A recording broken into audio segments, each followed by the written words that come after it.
Bago po tayo magpatuloy, tayo po muna ay manalangin. Panginoon, Ama namin na makapangyarihan sa lahat dahil kayo yung pumili sa amin, napakadakila ng inyong katapatan, sukdulan ang inyong biyaya. Pagka po tinignan talaga yung aming estado sa inyong harapan, Panginoon, ay hindi kayang i-compare, hindi pwedeng i-weigh in para sabihin na meron kaming guts, meron kaming right para i-demand.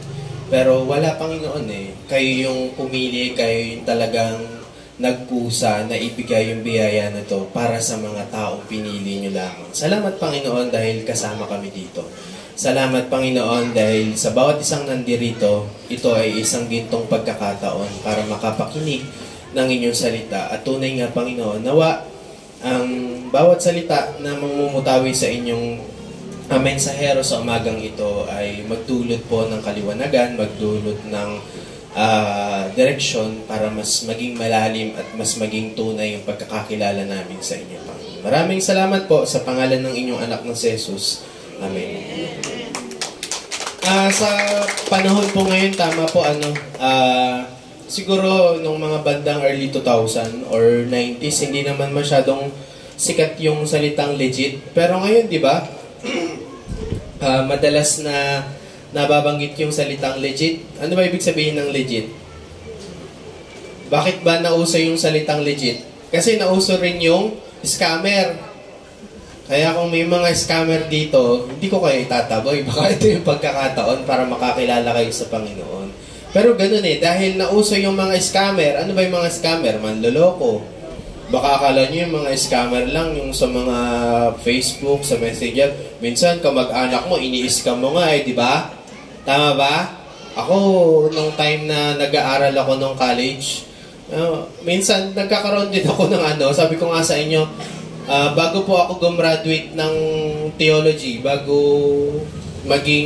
makagraduate nung college, dumadating din sa punto na nanloloko din ako kay pastor. Minsan hindi man si pastor yung nagbibigay ng tuition fee. Yung nagbibigay sa akin, sasabihin ko, ang tuition fee ko ay 5,000.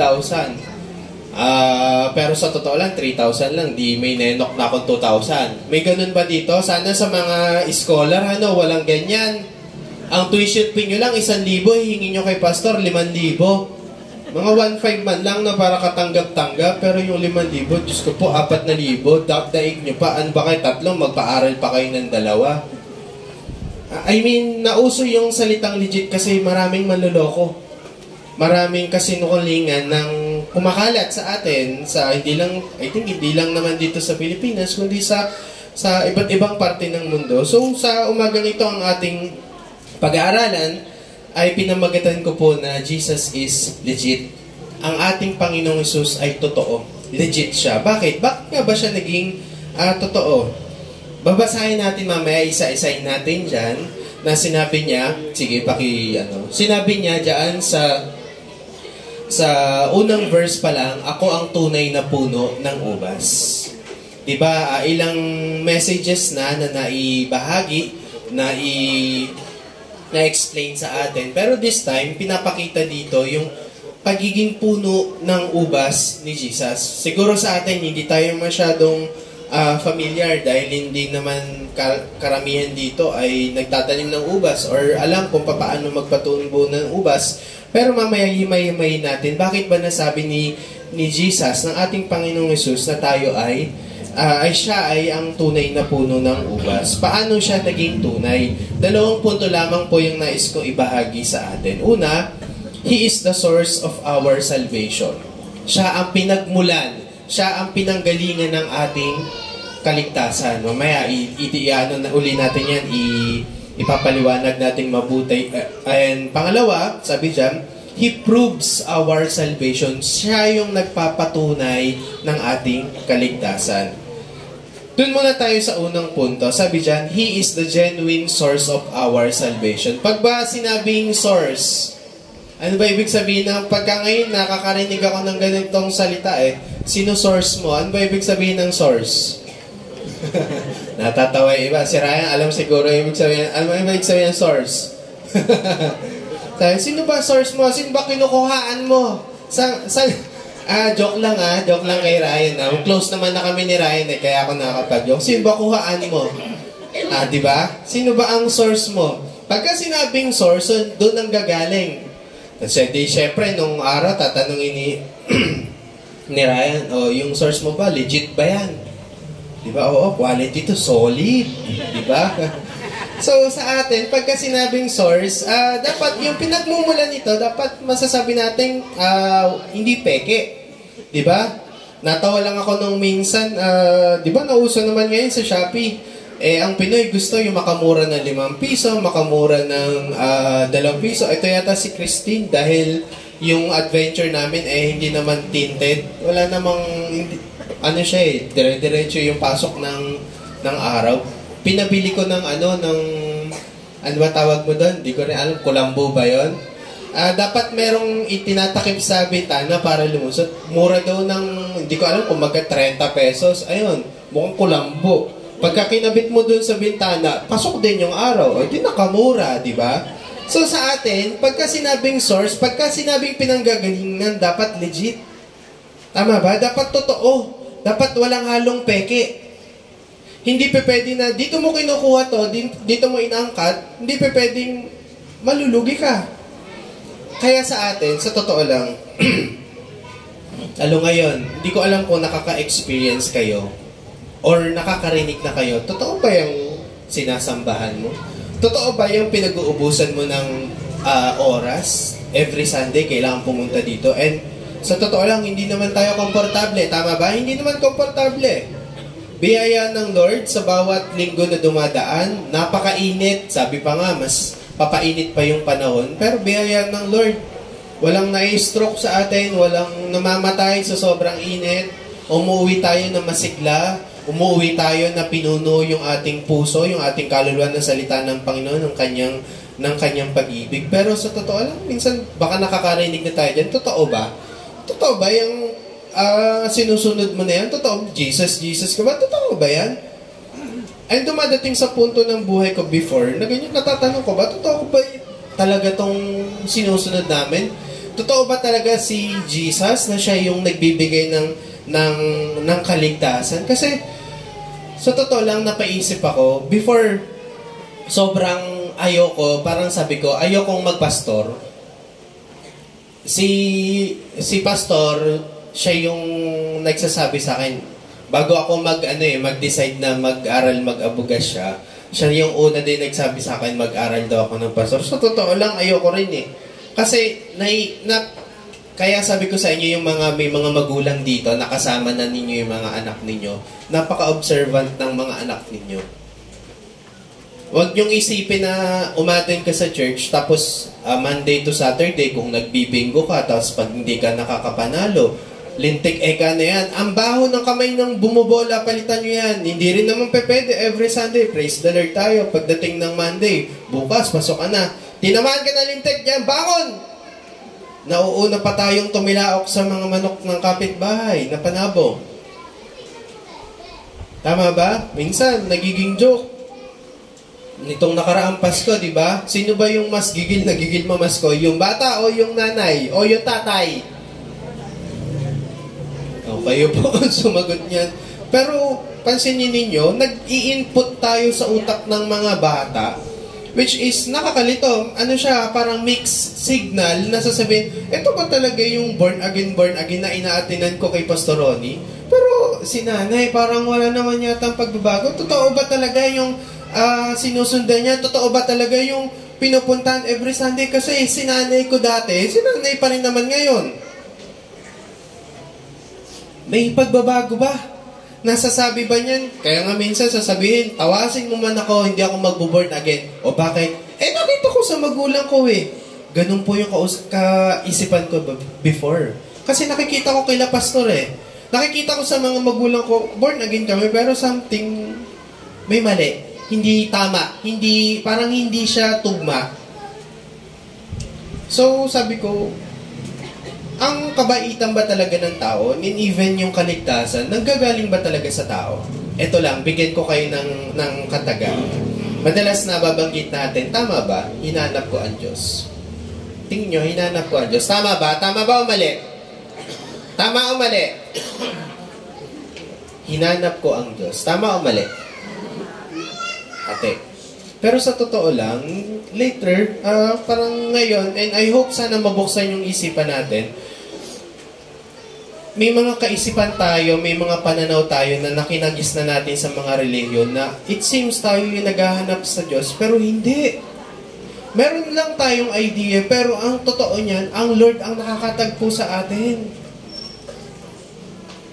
Isang example niyan, may natanungan ako, ayan, si Tita Moni na alam yan. Medically speaking, sino ba ang nire-revive? Sino ang nire-revive? Yung buhay o yung patay? Yung? Tama, yung patay. Kasi bakit mo bubuhayin yung buhay? So, ano ibig sabihin niyan?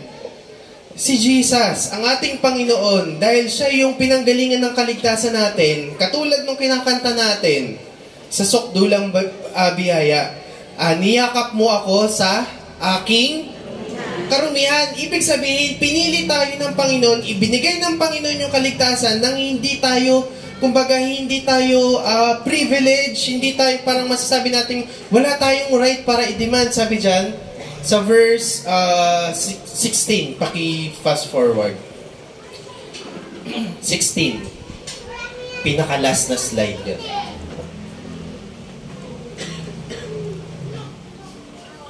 Ayan. Dito malilinawan natin. Babasahin ko Sabi dyan, hindi kayo ang pumili sa akin. Ako ang pumili sa inyo. Alam mo, matagal na tanong ko yan sa Panginoon. Sabi ko, kasi laging nare-realize ko, tayo ba talaga yung tumatanggap sa Panginoon? Tayo ba talaga yung nagdi-decide na tanggapin ng Panginoon? Pero kung iisipin natin, tayo, patay tayo sa kasalanan. Katulad ng example ko kanina, makakapag-desisyon ba ang patay?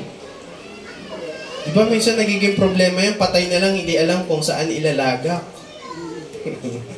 Diba? Yun nga, sabi ko, narinig ko lang kay Pastor, baka kaya nag-aaway yung legal wife at saka yung pangalawang wife kung saan ilalagak ay kasi baka nga may burial, may makiklaim sa SS, may pension, pero hindi talaga yung patay yung pinag-aawayan. Pero, logically speaking, ang patay ba nakakapag-decide para sa sarili niya? May nakita na po kayong patay? Diba? Minsan nakakarinig tayo, buti ngayon nabubuksan na po yung kaisipan natin na yung tawag dito, baka yung huling hantungan, saan man lang makapunta. Nare-realize ko rin naman po, kasi parang last week yata, namatayan yung kaibigan kong pastor namatay yung tatay niya, taga Silang pa. Di syempre, pakikiramay, sabi ko kay pastor, baka pumunta ako Pero napapagod ako kasi parang last week, rin po ako, kung saan-saan din po, parang ang dami ko rin pong inaayos, nilalakad. Sabi ni pastor, siguro sa ngayon, baguhin din yung mentalidad, sabi niya sa akin, bakit hindi ka nalang mag-abuloy? Bakit hindi ka nalang magbigay through GCash kahit hindi ka pumunta? So sabi ko, nga, pwede naman. Sabi ko kasi pag pumunta ako doon, pang-gas ko na lang, pang skyway ko, pang toll fee, mahina siguro 2,000, 3,000 hanggang 4,000. Ano ibig ko sabihin dyan?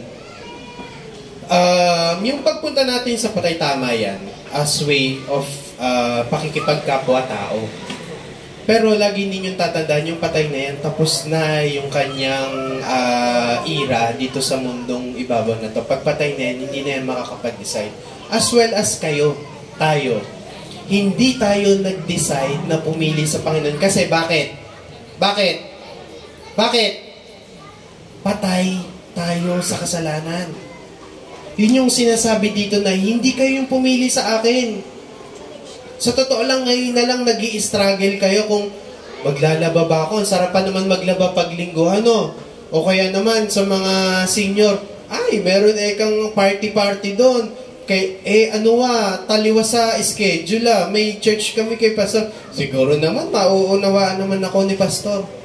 Pero ngayon, nag-i-struggle na kayo. Dati, ang uunahin nyo, yung party, sarap kaya, sasayaw-sayaw tayo, di ba? Yung mga senior na nandito, kakanta-kanta, kainan. Pero ngayon, nag-i-struggle tayo. Pag sinabi nag-struggle, nagdadalawang isip na tayo kasi unti-unti, nabubuhay na yung espiritu natin.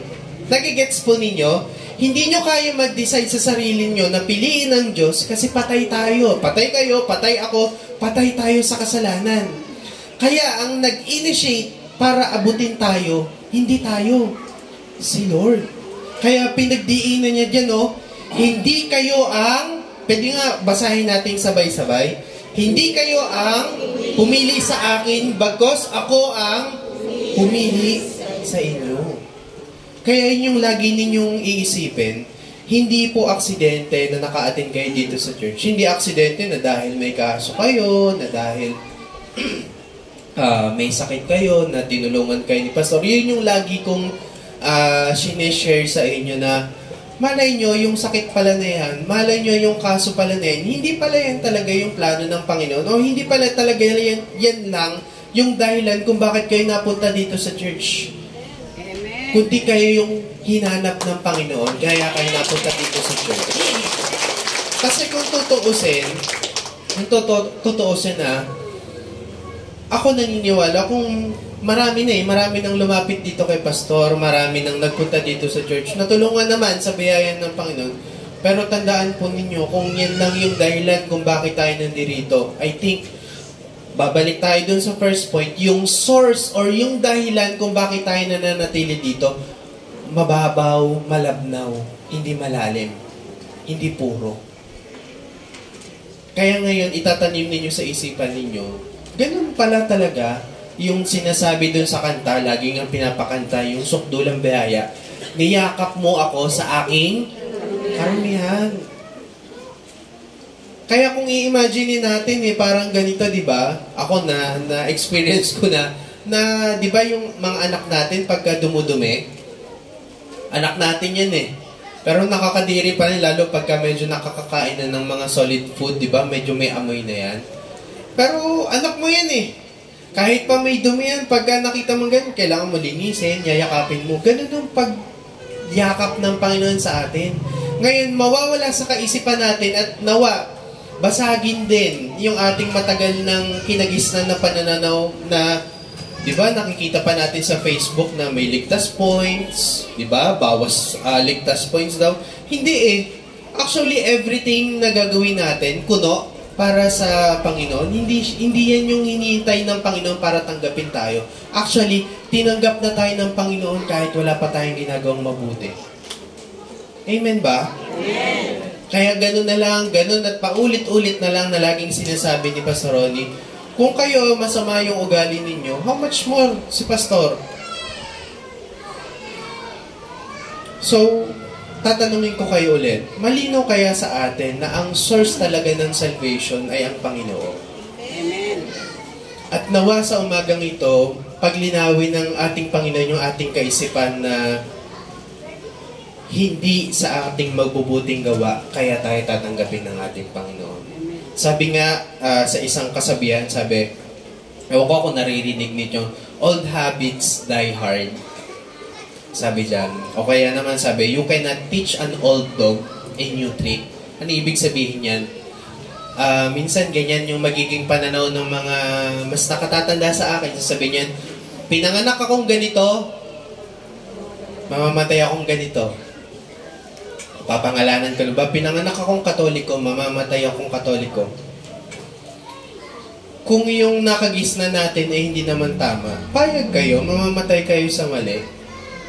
Na sobrang ngayon, pinapakita ng Lord, hindi naman hindi naman yung pagsisimba. Actually, kahit hindi kayo magsimba, at before pa lang kayo magsimba, naisip na ng Lord, in the future, dadating yung panahon, magsisimba tong anak ko na to, at maririnig niya yung salita ko.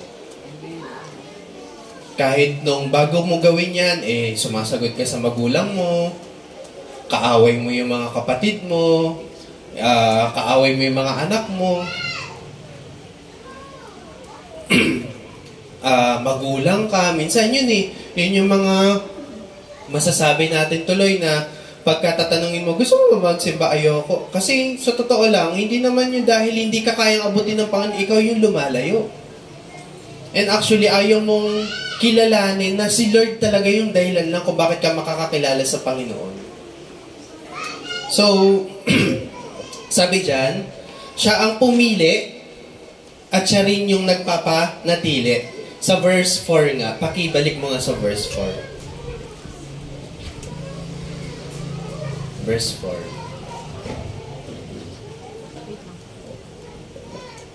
Nagloloko po yung mom. Ha? Nagloloko po yung mom. Yan, tama.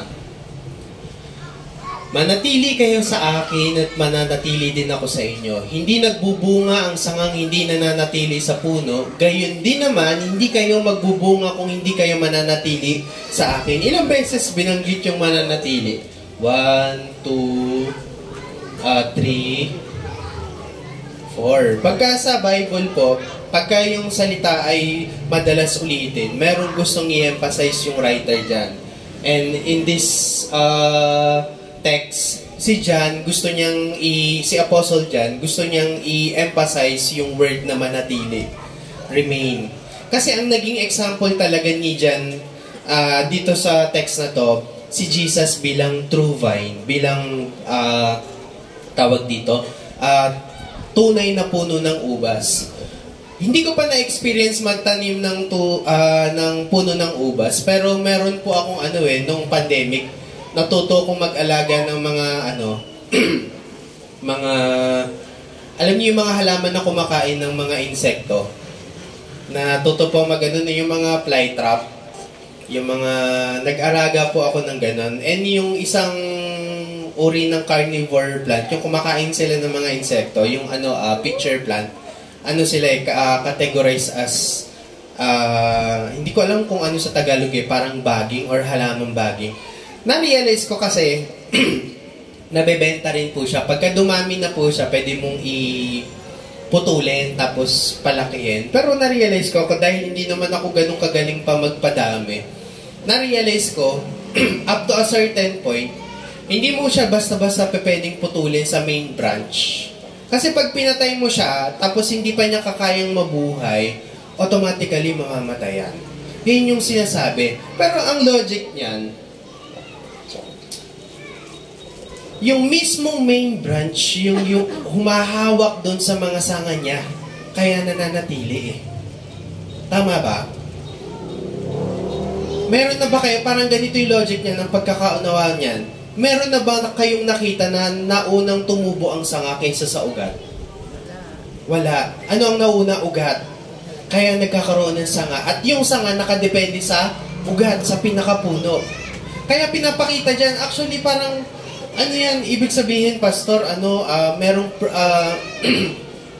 part ang tao para manatili kay Lord. Actually, parang pagka binasa mo yan, logically speaking, yung tunay na na mga sanga niya, mananatili talaga yan In spite of mga trials, mga pagsubok, mananatili yan kasi nakakabit yan sa sanga. At doon tayo papasok doon sa pangalawang point na sabi dyan. Una sabi, ang tunay bilang tunay na na source ng salvation si Jesus. Pangalawa, dahil siya yung tunay na source, siya rin yung nagpo-prove na tama yung pinanggalingan ng ating kaligtasan. Bakit? Kasi sa totoo lang, mahirap panindigan na Kristiyano ka. Tama ba? Kung kayo nahihirapan, even kami mga pastor, or sabihin yung mga leaders na kami na nandirito, mahirap mag-maintain ng faith and ng ating pagiging Kristiyano. Example lang po, halimbawa po, bibigyan ko kayo ng 1,000. Kunwari lang po, baka umasa po kayo, wala po akong hawak na 1,000 dito.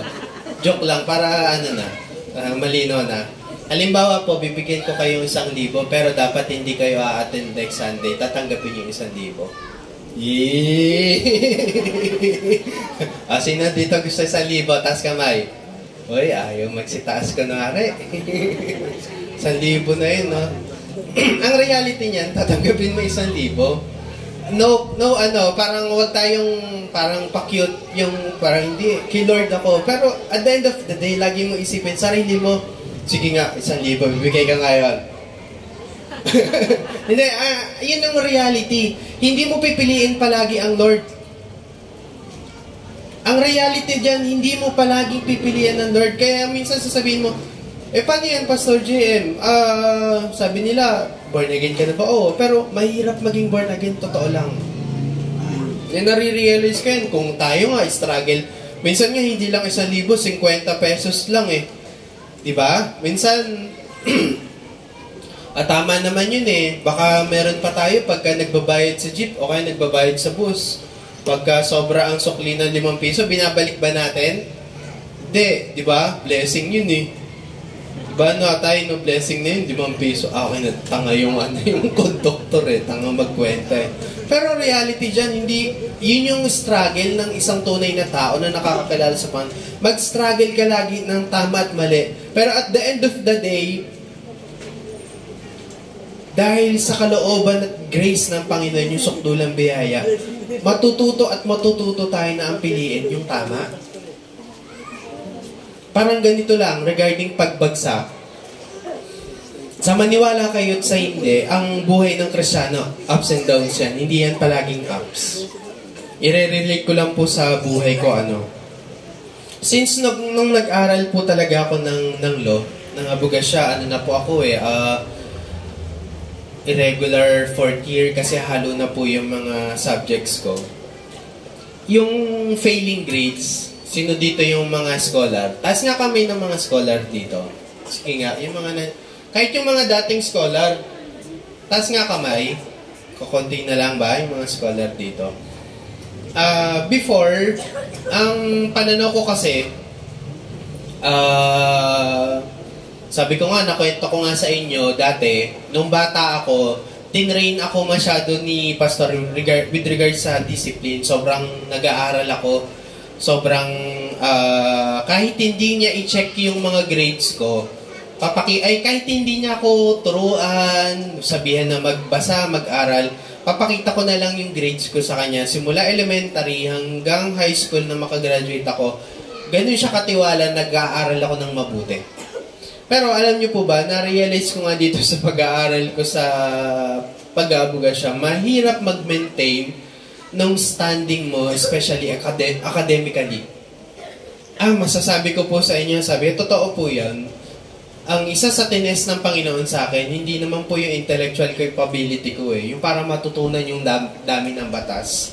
Para kabisaduhin yung lahat ng binabasa ko, hindi eh.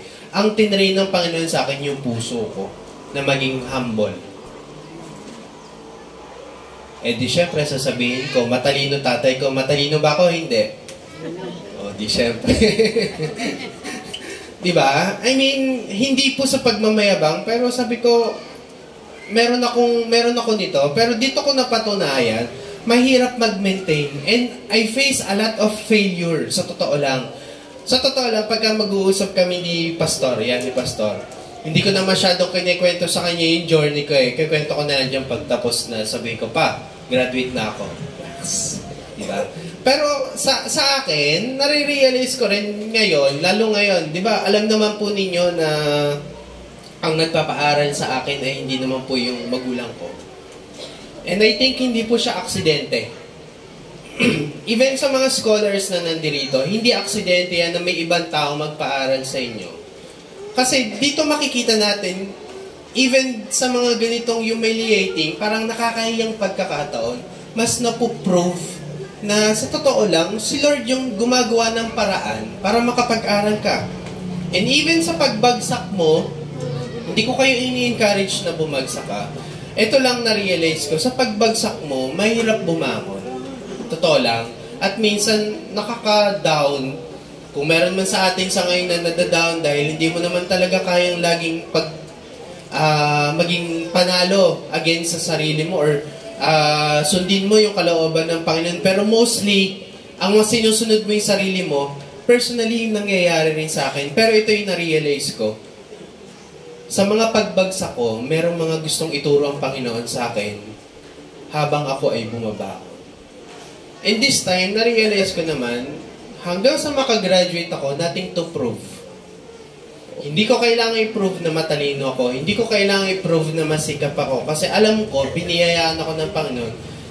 At alam ko, pinrove na yun ng Panginoon sa buhay ko. And even sa atin. Sabi ko nga, minsan naiisip natin, di ba? Generally speaking, pagka gumagawa ng tayo ng tama, it comes back gumagawa tayo ng tama, may mga mabubuting bagay tayong tinatanggap. Pero maniniwala po ba kayo, ang kabutihan ng Panginoon hindi nakadepende sa paggawa natin ng tama? Maniniwala po ba kayo niyan? Kasi sabi ko nga, pagka meron akong bagsak na subject, sasabihin ko kay pastor, sasabihin niyan, anak, ayusin mo na, ganito, ganyan. Pero alam niyo po ba, hindi ko na lang kinuwento kay pastor, meron akong isang subject na hate ko, 3 beses ko tinake. Ditong panghuling pag-take ko, sabi ko, tinatanong ako nung nagpaparal sa akin, kamusta yung isang grade mo, bagsak na naman ba? Hindi ko po sigurado. Nawala na ako ng tiwala sa sarili ko kung papasa. Pero sa gulat ko, naka-86 pa ako. Seryoso po nagulat ako. Yun yung sinasabi na hindi mo kailangan, hindi ko dinidisregard yung pagsisikap ng tao. Pero dadating sa punto, si Lord na nga lang yung gagawa ng paraan para yung sinasabi mo na magawa mo tama ay magagawa mo. And besides, alam niyo po ba, first year pa lang, isang katutak na bagsak na inabot ko. Bagsak ako sa yung examination para bago mag-law school sa PhilSat. Bumagsak din ako, 2 school yung pinasukan ko. Pero sabi ko, biyaya ng Lord, nandito pa rin. Tapos pagpasok ko ng first year, sabi ko, mayabang ako Sabi ko, magpo-full load ako, nag-27 units ako. Yung full load ko na yun, sabi ko, parang 3 yata na ibagsak ko, puro major subjects pa.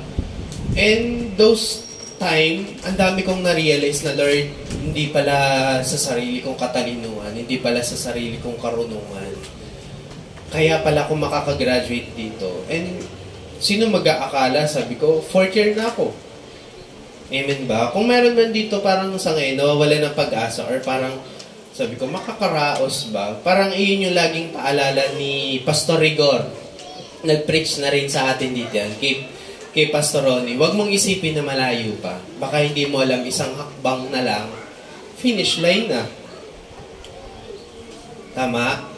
Huwag niyo isipin ngayon yung mga nararanasan nating hirap ngayon. Baka ang layo-layo pa, pero hindi natin alam, finish line na pala. At hindi natin alam, akala natin tayong humahakbang, si Lord na pala. Amen? Amen!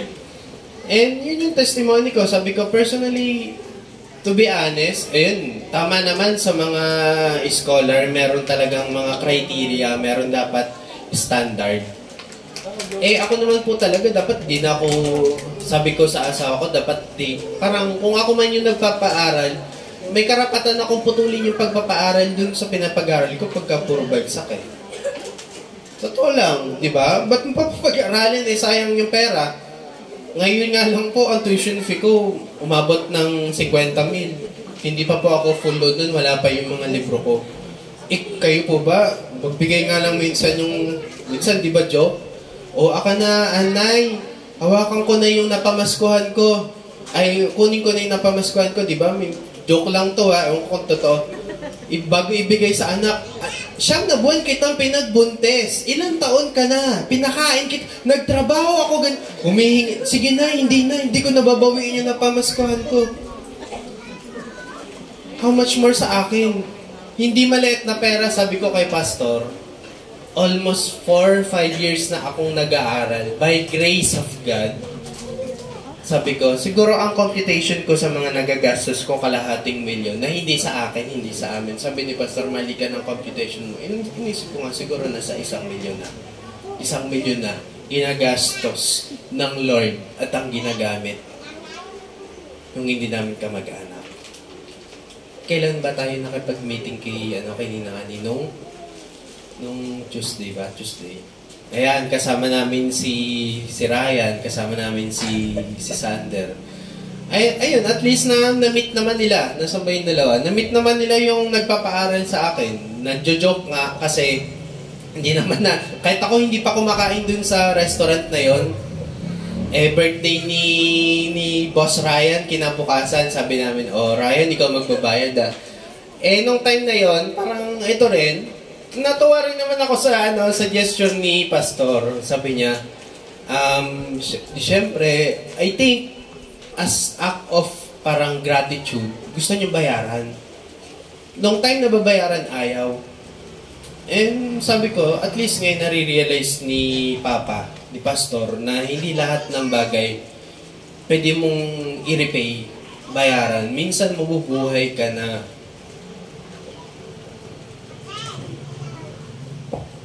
yung tanaw ng utang na loob.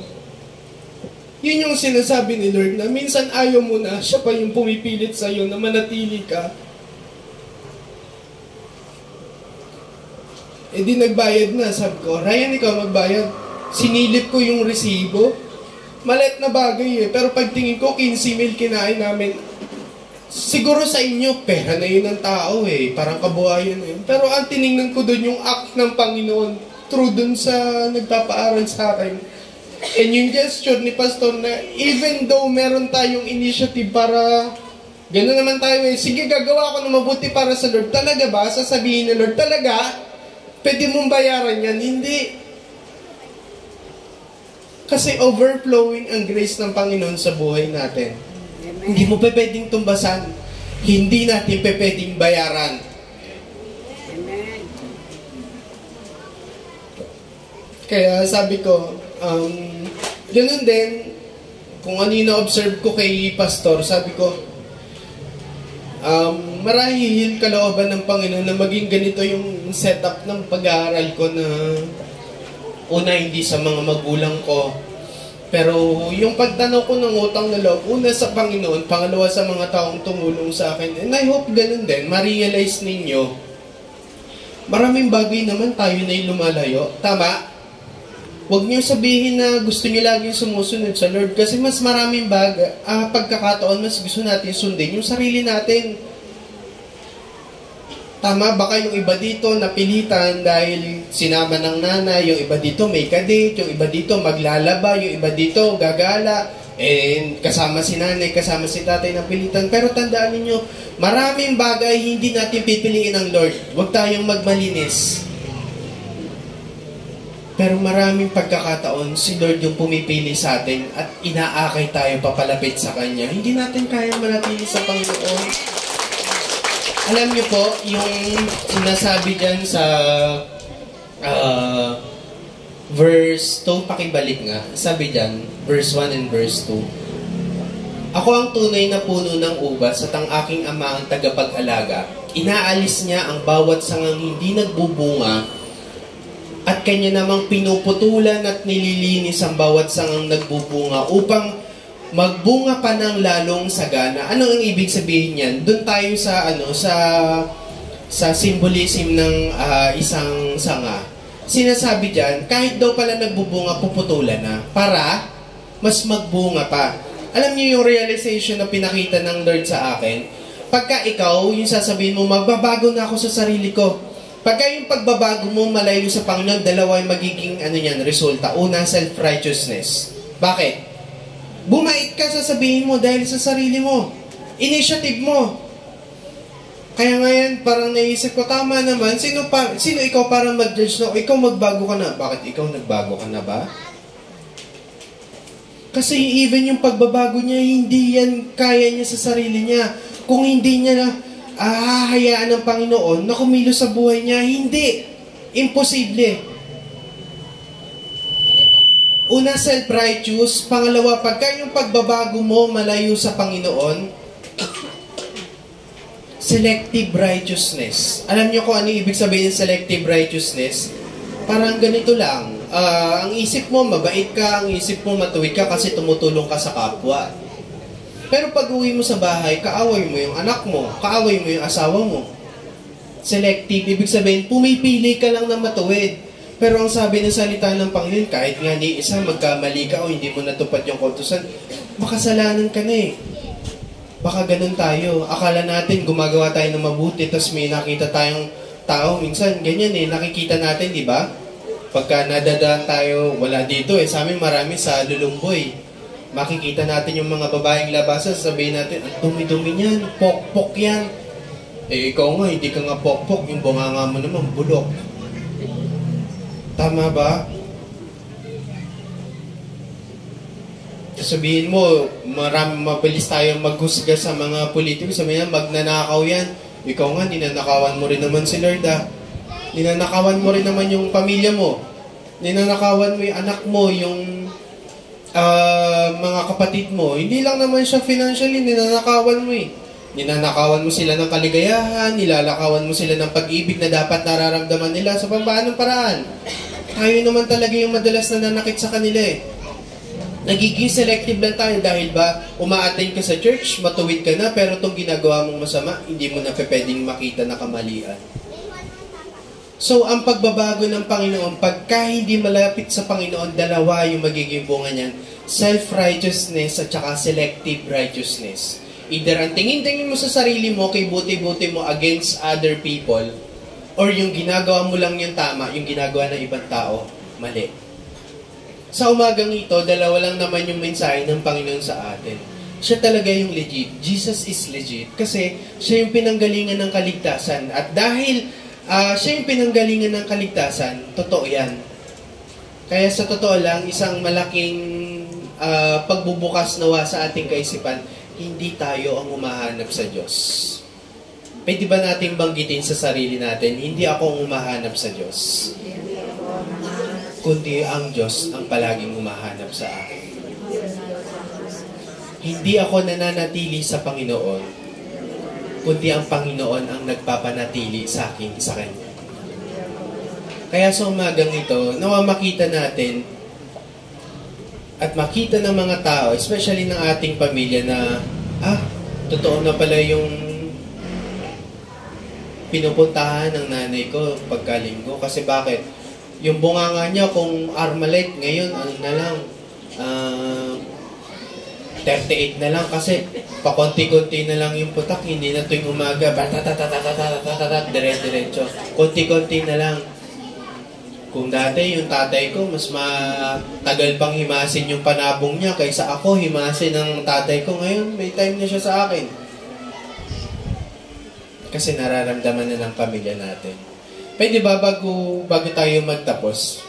Maganda yung mensahe ng kanta, yung dakilang katapatan. Pwede ba tayong tumayo?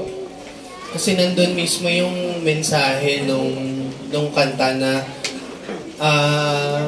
dakila ang katapatan ng Panginoon. Hindi naman talaga natin kayang tumbasan, hindi naman talaga natin kayang bayaran eh.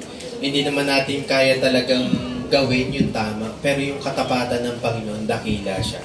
Sige.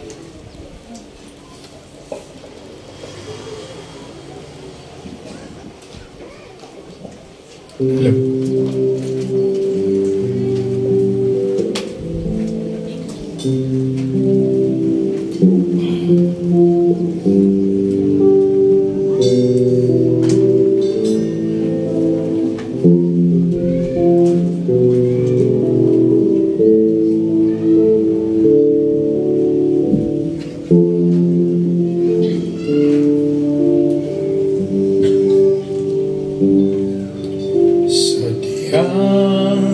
Kay buti ng ating Panginoon, magtatapat sa habang panahon,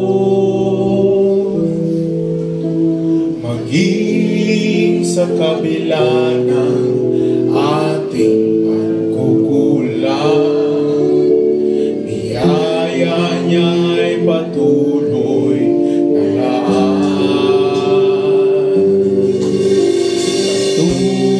Tulad ng pagsikat ng gintong araw, patuloy siyang nagbibigay tanglaw. Kaya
di tagumpay man ay naroon.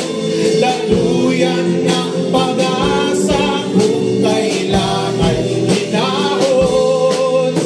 Pag-ibig mong alay sa amin noon hanggang ngayon. Dakila ka, O Diyos, dakila ka, O Diyos. Palakpakan po natin ang ating Panginoon. Dakila, buhay, tapat, magpakailanman. Amen. Praise the Lord. Salamat po sa Panginoon. Sa panguwakas natin panalangin, meron hong mga, kung nais mo talaga yung himala ng Lord, pwede, totoo yung sinabi ng anak ko, walang pwedeng tumago sa buhay ko. Sabi ko nga doon kay Ma'am Ani, yung bilyonaryo ho na yun, ayaw sa akin. Takot na takot sa akin. Pero wala siyang magawa para tulungan ako kasi inutusan siya ng Diyos. Amen. Lahat ng meron ako, may inutusan ng Diyos, ibigay nila sa akin. Sasakyan ko, ilang sasakyan ko na, 3 na. Puro bigayan. Dahil walang magagawa ang tao kapag inutusan ng Diyos. Amen. Ngayon, may problema kang tiyak. Hindi si Pastor Ronnie magpapagaling yan. May problema ka, hindi si Pastor Ronnie ang sosolusyon niya. Yung Diyos na grasyosong Diyos na naawa na habag sa akin, maranasan mo yan. Kaya, kung nais mo na maranasan yan, pwedeng pumunta ka rito. Dito. Kung ikinahihiya mo yan, I tell you in Jesus' name, mananatili yung sakit mo na yan. Lalaki yan. Yung problema mo na yan, lalawak yan. Ako isang bagay lang ang alam ko, lumuhod sa Panginoon. That's all. Kahit puti pa ang damit ko, wala akong pakialam. Kahit bato pa yan, wala akong pakialam. Alam nyo, mas nahihiya pa kayo sa tao. Tandaan nyo, walang tutulong sa inyo maliban sa Panginoon. Amen po ba? Amen. If you want miracle, God is here. Nais ng Diyos na gumawa ng himala sa'yo. Yung Diyos ko, hindi tao. Yung Diyos ko, kaya magpagaling ng kanser. Yung Diyos ko, kaya magpaaral. At yung Diyos ko, tinuruan akong tumanaw ng utang na loob. Amen po ba? Lahat to, dyan ho, pumunta ho kayo sa likod. Yung ayaw ho, dyan kayo, manatili kayo riyan. Huwag ho kayong pupunta rito. No? Huwag ho kayo pumunta rito kasi nagkaya lang kayo. Pero sinisigurado ko sa'yo, totoo yung Panginoon ko. Hindi ho siya Diyos-Diyusan. Hindi ho siya kahoy. Hindi ho siya kahoy. Totoo ho yung Diyos na nakilala ko. Totoo siya. If you want miracle, God is here. God is here. God is here. Kahit gaano karaming pera, hindi ka kayang pagalin ang pera mo. Nung isang araw, takot na takot ako kasi may tumawag ko sa akin, may cancer sa dila. Sabi ko, nasaan ba yung sakit? Kaliwa o kanan? Sabi niya, kaliwa. Hindi ko masabi doon sa tao.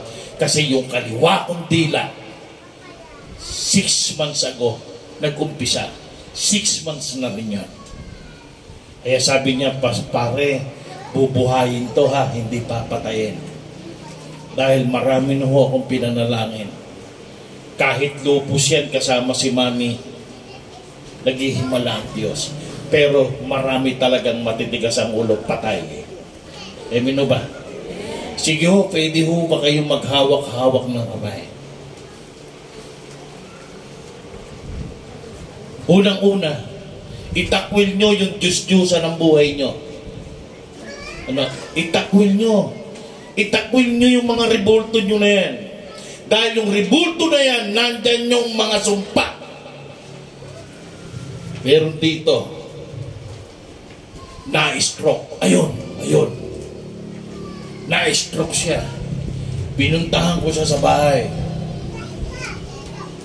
Pagkatapos kong manalangin, nakita ko yung Diyos-Diyosan niya. Sabi ko, ayan pala, demonyo. Binigay niya ho sa akin, sinunog ko. Linggo ho na stroke. Linggo ho, dumating ho, wala na hong stroke. Ayan ho, kasama natin yung nakapula na yan. Si paring Alex, may colon cancer. Umiihi, tumatay ng dugo. Ayan ho, hindi na ho nagpapagamot. Maraming himala. If you want miracle, God is willing. God is willing, ano? Sige ho, tayong lahat tayo pumikit. Di ho bang manalangin kayo sa Diyos? Kayo mismo. Pinakailangan mong umiyak o biyakan. Hawakan mo yung bahagi ng katawan mo. Baka naman yung bunganga mo kasi ang bisyo mo, yung sigarilyo mo, yung alak mo. Si Dodong ho, dapat patay na.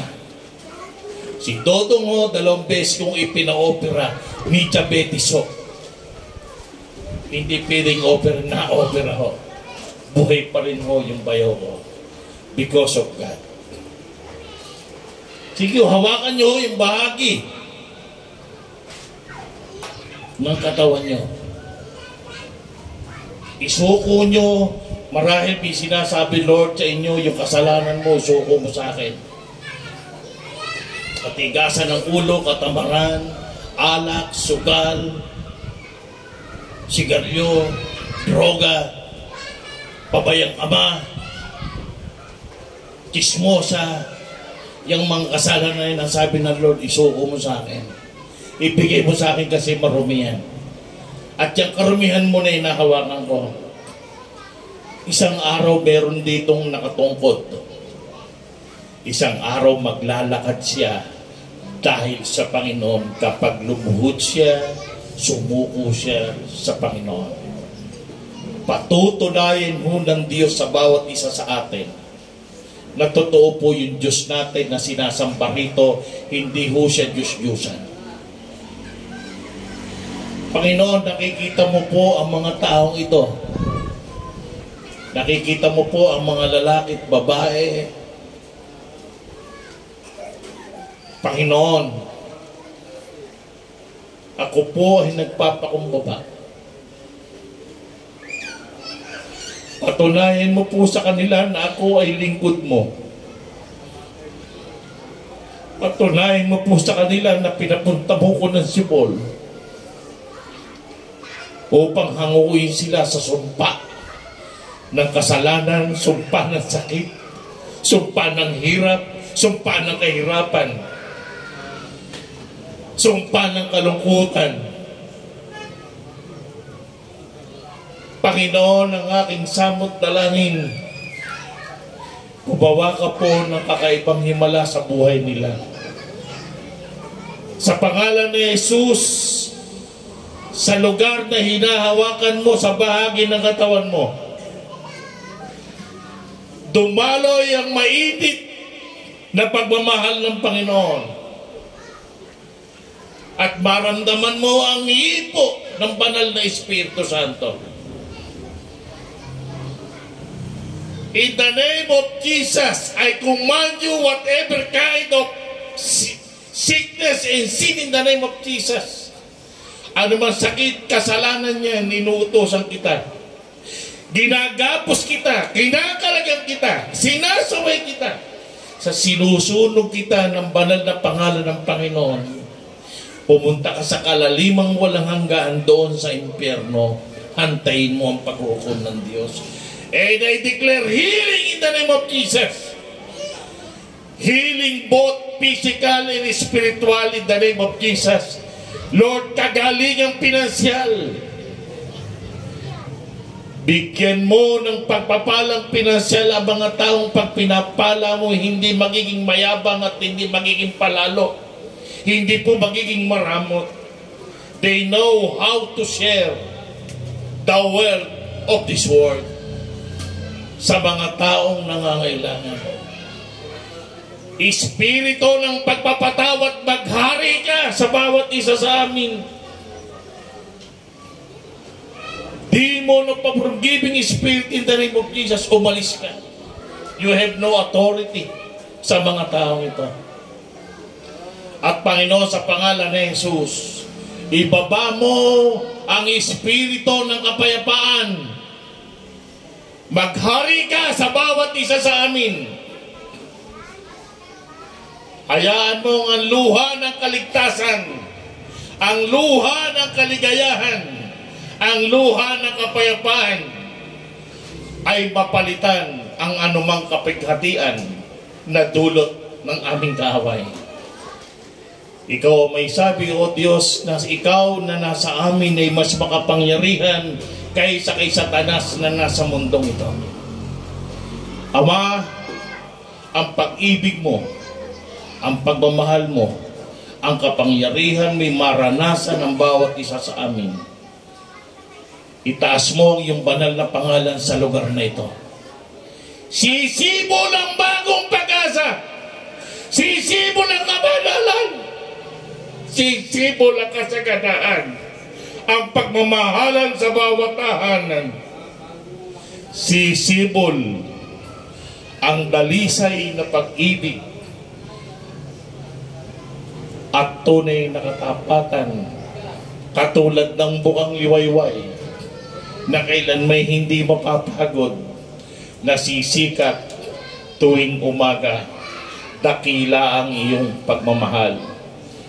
Ang pag-ibig ng Diyos Ama, ang pagligtas ng Diyos Anak, at ang kapangyarihan, lakas ng banal na Espiritu Santo sumating lahat sa pangalan ng Ama, ng Anak, at ng Espiritu Santo. Amen. Amen! Hallelujah! Praise the Lord! Praise the Lord! Sige ho, upo na po tayong lahat at ihanda ho yung pagkain, yung ipamimigay sa mga nangangailangan, buhati na rito. Dagul, samahan mo sila.